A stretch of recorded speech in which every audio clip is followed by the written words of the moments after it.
ceux qui voudraient y voir un bis repetita de l'affaire du Venezuela se trompent complètement. C'est une autre paire de manches, l'Iran. L'Iran est surarmée elle-même.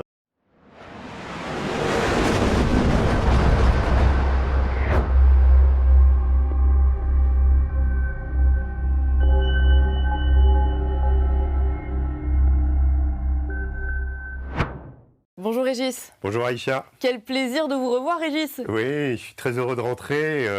Vous étiez en tournage. J'étais en tournage en effet, je viens de passer 8 jours au cœur de ce qui est en train de se passer dans un pays justement, mais je ne vais pas dévoiler les choses. On va préparer le documentaire, on a fait beaucoup de choses, on a beaucoup fait de voitures, on a beaucoup travaillé sur le terrain, ce qui est le propre d'Omerta, et ça sera bientôt, mais en effet, c'est en rapport avec la politique de Trump. Vous verrez, je vous en dis pas plus. Quel teasing, Régis. On a hâte de voir Régis. On va se connecter à l'actualité avec l'annonce la semaine dernière par Donald Trump de l'envoi d'une armada militaire, navale sur le golfe Persique. Régis, concrètement, quelles pourraient être les options des États-Unis en cas d'intervention militaire en Iran? La question c'est, Donald Trump va-t-il déclencher une guerre en Iran avec l'Iran? Quel type de guerre ça va être? Est-ce que ça va être du symbolique, des frappes pour dire je suis le plus fort et soumettez-vous à mon diktat, en fait, à ce que je vous ordonne? C'est il y a une partie de bras de fer qui se joue avec Téhéran depuis longtemps, hein, avec les États-Unis. Depuis le retour de Donald Trump, il y a des négociations, notamment sur le nucléaire, mais pas que. Et ceux qui voudraient y voir un bis repetita de l'affaire du Venezuela se trompent complètement. C'est une autre paire de manches, l'Iran. L'Iran est surarmée elle-même. Les États-Unis, vous l'avez dit, envoient un groupe aéronaval qui est arrivé dans la région. Le porte-avions Abraham Lincoln, en particulier, avec son groupe aéronaval, ça veut dire des destroyers, des croiseurs, un sous-marin aussi. Bref, toutes les options sont possibles maintenant qu'il y a cette force de frappe. Force de frappe qui n'était pas là lorsque Trump a menacé l'Iran la dernière fois. Vous savez, au dernier moment, quand il y a eu les émeutes en Iran, le soulèvement, Donald Trump a dit aux émeutiers le temps, nous arrivons, tenez bon. Bon, finalement, tout ça a été ajourné et Donald Trump a pris prétexte que le régime iranien n'avait pas exécuté des opposants arrêtés pour dire j'ai eu gain de cause. En fait, ce qui est très intéressant, c'est qu'à chaque fois, dans ces démonstrations de force, Trump recule quand le pays, nécessairement quand le pays concerné se soumet ou accepte son diktat, mais c'est vraiment la mise en application en politique internationale de ce livre qu'il a écrit au début des années 90, qui s'appelle L'art du deal, c'est-à-dire on commence très fort, on assomme, ensuite, on voit venir, on reste flexible.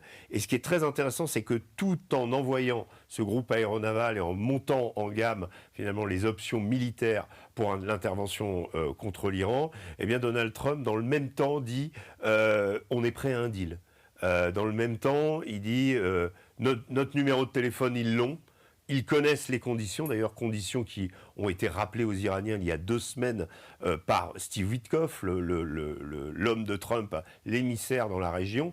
Pas que dans la région d'ailleurs, c'est lui aussi qui s'occupe de l'Ukraine. Il fait beaucoup de choses, ce Steve Witkoff, mais là en l'occurrence, il est allé, il a contacté son homologue, le ministre des Affaires étrangères iranien, pour dicter les conditions pour lesquelles les Américains seraient prêts, on va dire, à alléger même les sanctions contre l'Iran in fine. Et quelles sont ces conditions? Alors c'est des conditions effectivement d'abord il y a la question de l'uranium enrichi, c'est-à-dire que les Américains veulent et entendent mettre la main sur le stock d'uranium enrichi, c'est-à-dire on estime actuellement à peu près 400 kilos. Les Iraniens, quand on leur pose la question, disent ce stock il est sous les décombres. Sous les décombres, c'est-à-dire l'été dernier, le 21 juin, vous avez bombardé nos sites nucléaires, Fordo, Ispahan, Natanz, et du coup, le stock est là-dessous. tout le monde sait très bien que les Iraniens savent très bien où se trouve ce stock et que là, il y a peut-être une marge de négociation, d'autant que la vraie question va être, à mon sens, pas tant le nucléaire, mais que le potentiel balistique de l'Iran, qui est aussi une chose sur laquelle les Américains entendent jouer, entendent plus ou moins contrôler. Il y a aussi la question de l'aide de l'Iran à ceux qu'on appelle ses proxys, le Hezbollah, les Hajj al-Shabi, les milices irakiennes qui sont encore très puissantes et qui ont été relativement peu touchées par rapport au Hezbollah ou aux Houthis, et les troisièmes évidemment les Houthis, et les Américains entendent bien faire entendre raison à l'Iran en disant si vous voulez revenir dans le concert des nations, en tout cas selon notre volonté, parce qu'aujourd'hui on ne sait plus très bien si c'est l'ONU qui dirige le monde ou si c'est Donald Trump. En tout cas, il y a une relecture du monde, une recomposition qui est en train de se mettre en place. Et Donald Trump veut toujours privilégier cette option de la négociation parce qu'il a deux problèmes, Donald Trump, avec l'Iran. Le premier problème, c'est sa base. On sait que, par exemple, avant sa mort assassinée, Charlie Kirk était allé voir Donald Trump en l'implorant de ne pas intervenir en Iran. Ce message a été relayé largement et plein de fois par Tucker Carlson, également par Joe Rogan. On sent que même chez J.D. Vance, qui pourtant fonctionne en harmonie avec Donald Trump, l'option de l'intervention en Iran n'est pas quelque chose de souhaité. Pourquoi ? Parce que la base américaine supporters de Donald Trump, les MAGA, ont été, depuis l'élection et même bien avant, on va dire, formés autour de l'idée que les États-Unis s'occupent d'eux-mêmes d'abord, n'interviennent plus dans des guerres qui durent une infinité de temps et dans lesquelles l'Amérique consacre des milliards de dollars, tout ça pour créer des champs de ruines. Là, il y a à nouveau un défi. Le défi, c'est attention, Donald Trump ne refait pas l'Irak. Et Donald Trump, là-dessus, a montré, je dirais, avec l'option vénézuélienne, que décapiter le pouvoir, en tout cas la tête, pour garder la structure, c'est peut-être ce à quoi aussi, ce vers quoi il se dirigerait pour l'Iran. Donald Trump est parfaitement conscient, et ses conseillers lui ont dit, que si le régime est décapité en Iran, ou si même si une intervention américaine, avec l'aide ou sans l'aide des Israéliens, permet un renversement du régime, il y a toutes les chances dans l'équation iranienne qu'il y ait une guerre civile dans le pays. Guerre civile que les autres puissances de la région voient d'un très mauvais œil. Quand il y a 2 semaines, Donald Trump a failli intervenir, eh bien, in fine, ce sont l'Arabie Saoudite, les Émirats, le Qatar, l'Irak, qui ont appelé Donald Trump en l'implorant de ne pas intervenir. La situation n'a pas beaucoup changé. Donc, pression maximum. Ce que je peux vous dire actuellement, c'est que sur la situation dans laquelle se trouve le groupe aéronaval dont j'ai parlé, ils sont aujourd'hui dans la zone contrôlée par le CENTCOM, c'est-à-dire l'American Central Command, et cette zone, elle se situe à la sortie du détroit d'Ormuz, derrière les montagnes du sultanat d'Oman, c'est-à-dire que le groupe aéronaval est relativement protégé des tirs de missiles iraniens, dont on sait que les Iraniens ont quand même une puissance de feu considérable, mais en même temps la position dans laquelle se trouve ce groupe rend difficile, par exemple, rend compliqué l'envoi de missiles Tomahawk, ce qui en général est un prélude aux frappes aériennes via avion, via drone, etc. Toute la gamme étant évidemment possible, mais actuellement, là où se trouve le groupe aéronaval, il est là pour faire pression. Il n'est pas là dans une position où il peut faire feu de tous ses canons en raison de la zone géographique dans laquelle il se trouve, qui est en même temps protection et en même temps pas usage de tout le potentiel.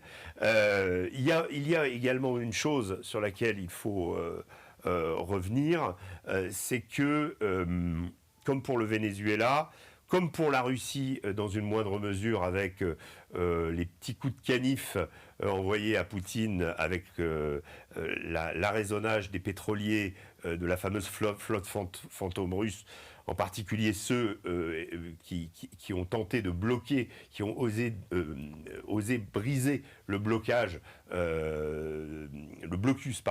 vénézuélien et défier l'armée américaine. Ils ont été appréhendés, les équipages ont été arrêtés. Ça a été des petits coups de canif à Poutine, sans aller plus loin, puisque on sent qu'il y a quand même une volonté de recomposer le monde entre Poutine, Donald Trump et Xi Jinping.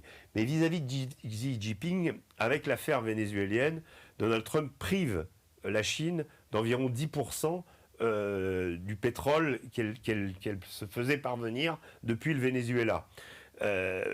C'est pas considérable, c'est pas assez surmontable, mais avec l'affaire iranienne, là, on a autre chose c'est-à-dire que s'il y a une véritable intervention américaine avec destruction des installations pétrolières, là, ça va pénaliser la Chine qui approvisionne son économie depuis très longtemps grâce à un pétrole iranien, un brut iranien relativement de bonne qualité et acheté très peu cher.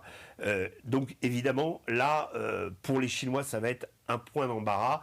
Et pour Trump, une manière de faire pression sur la Chine économiquement dans cette course mondiale aux ressources, qu'elles soient hydrocarbures, terres rares, minerais, puisque la vraie bataille, elle est là. Peu importe les considérations géopolitiques des uns et des autres, on l'a vu avec le Groenland, l'affaire groenlandaise révèle justement une volonté de conquête, mais aussi une volonté d'accès aux ressources, ou en tout cas de pouvoir contrôler ces ressources. C'est le but pour renforcer la position américaine dans le monde. Vous considérez donc que ça pourrait être un énième coup de bluff de Donald Trump, un énième coup de pression de Donald Trump? Cette armada, elle se déploie, c'est des navires qui ont l'habitude de rester parfois des mois à la mer. Un porte-avions, je vous dis, ça ne fonctionne pas seul, hein, ça fonctionne avec au moins une quinzaine de navires autour, ne serait-ce que pour le protéger, ne serait-ce que parce que le porte-avions aujourd'hui a des vulnérabilités, en particulier en raison de la montée en puissance des drones, de certains types de missiles. On l'a vu avec les Houthis. Les Houthis avaient donné du fil à retordre précisément à l'Abraham Lincoln, qui avait perdu un avion en mer Rouge, dans le détroit de Bab el-Mandab, en raison d'une manœuvre qu'il avait dû faire pour éviter un drone lancé par les Houthis. Donc les porte-avions, c'est un groupe aéronaval aujourd'hui. Il y a des questions de sécurité et on sait qu'ils ne sont pas invulnérables aujourd'hui. Donc oui, il y a un coût, vous avez raison, mais de toute façon, les quelques 10 porte-avions que les Américains ont dans le monde de toute façon effectuent des manœuvres, que ce soit des manœuvres d'entraînement. Là, ce porte-avions a été rapatrié du Pacifique et il a mis quelques semaines avant d'arriver. En tout cas, c'est un atout évidemment majeur quand on a un porte-avions comme l'Abraham Lincoln. Pour vous donner un ordre de grandeur, moi j'avais fait autrefois un sujet sur le Charles de Gaulle dans la même configuration ou presque, c'est-à-dire, sauf que le Charles de Gaulle était dans le golfe Persique, l'Abraham Lincoln est à la sortie. Et je vais vous donner juste un chiffre pour vous expliquer la différence de puissance de feu. Quand on fait partir un avion ou 8 avions du pont, on appelle ça une pontée. Une pontée, c'est 8 avions, enfin entre 1 et 8 avions qui partent et qui reviennent. Voilà. Le Charles de Gaulle en fait en général 2 par jour, mais il peut monter à 2 la journée et 2 la nuit. L'Abraham Lincoln en fait 27. Ça vous donne un peu une idée, un ordre de grandeur sur le fait que la puissance de feu d'un tel bâtiment est considérable et les Américains, depuis la guerre du Pacifique, se reposent sur leur porte-avions qui est quand même un élément essentiel de leur puissance militaire. Régis, est-ce que les Iraniens sont encore prêts à négocier avec les Américains sur ces points, le balistique, le nucléaire, les proxys? Et je crois que les Iraniens, comme à peu près tous les pays, sont prêts à négocier. La question est que le régime en ce moment est fragilisé par des soulèvements internes qui ont finalement qui ont aussi été alimentés par des agents étrangers. Et ça, c'est un problème que les Iraniens n'ont pas réussi à surmonter, c'est-à-dire que des agents étrangers type Mossad ont des connexions à l'intérieur de l'Iran et ont été capables à plusieurs reprises, pendant la guerre des 12 jours contre Israël et pendant les émeutes récemment, d'activer des éléments à l'intérieur de l'Iran. Pendant la guerre des 12 jours, au début de cette guerre, les Israéliens avaient été capables de déployer des drones à l'intérieur de l'Iran, donc avaient une base de drones établie, voilà. Donc c'est pas simplement une infiltration au niveau de la hiérarchie iranienne, où là, ils ont prouvé aussi leur efficacité en éliminant un certain nombre de personnages. Je pense à Ismaël Haniyeh, le chef du Hamas à Téhéran, au moment de l'investiture du nouveau président, qui a été victime d'une bombe placée dans sa chambre. Ça, c'est la capacité du Mossad classique à cibler ses adversaires et à les éliminer. Mais là, on est sur du potentiel militaire déployé à l'intérieur du pays. Sur les émeutes, on sait qu'une partie des émeutes ont été déclenchées ou armées par des éléments extérieurs. Et ça, c'est une vulnérabilité de l'Iran en cas de nouvelle attaque. Maintenant, l'Iran a des atouts. Son programme balistique est immense. On ne le connaît pas. On ne connaît pas exactement combien il y a de missiles. Et puis, l'Iran a aussi déployé, prétend ne pas avoir utilisé tous ces types de missiles. Donc il y a des missiles à moyenne portée qui peuvent encore atteindre Israël.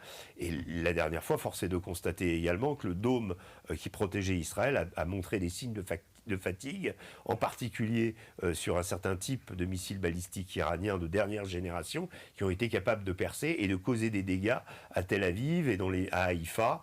Le port d'Haïfa, par exemple, a été extrêmement endommagé, mais aussi les bases aériennes israéliennes. On n'en a vu évidemment aucune image, il y a eu un blackout total, mais on sait petit à petit aujourd'hui que ces objectifs militaires et civils ont pu être visés par l'Iran. Donc l'Iran a reconstitué probablement aussi son stock de missiles balistiques qu'elle continue à fabriquer dans ce qu'on appelle des cités missiles.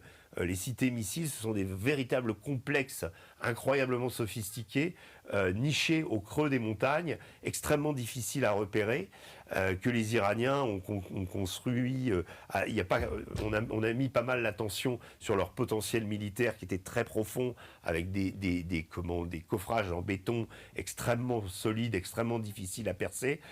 Pour les cités missiles, c'est pareil, on est face à un pays extrêmement armé, très sophistiqué, qui, rappelons-le, à la différence d'autres pays comme la Turquie, au niveau de leur potentiel militaire, on va dire, moins mis l'accent sur les forces conventionnelles, l'armée, la marine ou l'aviation, et bien davantage sur le missile balistique depuis 2003, grâce aux Nord-Coréens, grâce aux Russes. Les Iraniens fabriquent des missiles balistiques, ils en ont des milliers, et c'est ça qui fait leur force. Merci Régis. Merci Aïcha.